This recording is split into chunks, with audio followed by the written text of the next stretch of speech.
Et il y a dans la sourate Al-Baqarah, la fin de la sourate Al-Baqarah me touche énormément.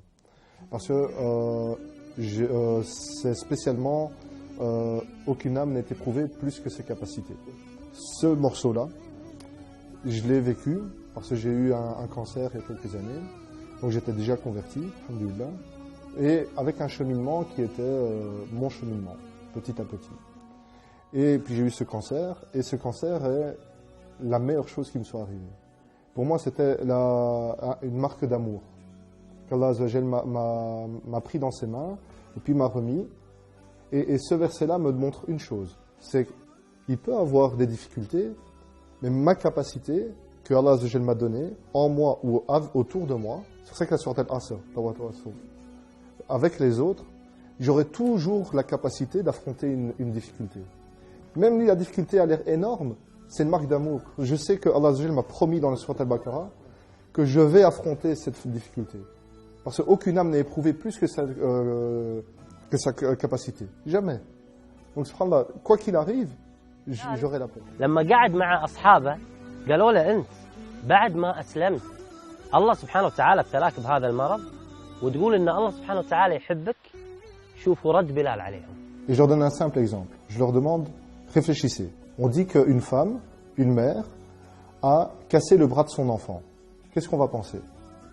C'est pas bien, c'est ceci, c'est... Maintenant, on va dire, l'enfant allait traverser la rue, la voiture arrivait. La mère a vu la voiture, elle a pris l'enfant. Maintenant, je redis la phrase. Une mère a cassé le bras de son enfant. Qu'est-ce qu'on en pense maintenant? Alhamdulillah, c'est une bonne mère. C'est exactement la même chose. Nous sommes l'enfant. On ne se rend pas compte. On ne voit rien. On ne voit pas les voitures. On ne voit pas ce qui se passe. Et Allah Azza wa Jal, lui, il voit ce qui se passe et ce qui est bien pour nous. Et c'est là où on a confiance en lui. Quoi qu'il se passe, quoi qu'il nous arrive, c'est que c'est un bien pour nous. Et heureux est le croyant, car quand il lui arrive un bien, pour lui c'est un bien, et quand il lui arrive un mal, pour lui c'est un bien. Par rapport à la maladie, donc au cancer que j'ai eu, en fait, ça a permis aussi de trier les vrais amis des faux amis, les bons amis des mauvais amis.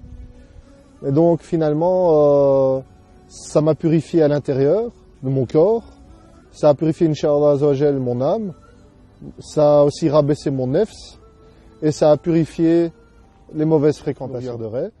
Sachez que l'islam est facile et pratique et surtout utile, car elle donne un sens à notre vie. Elle nous explique comment vivre et comment bien vivre. Et l'islam nous rappelle que finalement, si on fait un voyage, l'important, c'est pas le temps qu'on passe dans l'avion, c'est à l'atterrissage. Où veut-on arriver? Veut-on arriver dans un endroit paradisiaque ou veut-on arriver dans un endroit un petit peu difficile? La réponse, elle est là. Notre vie, c'est le passage dans cet avion. Et l'atterrissage, c'est notre mort.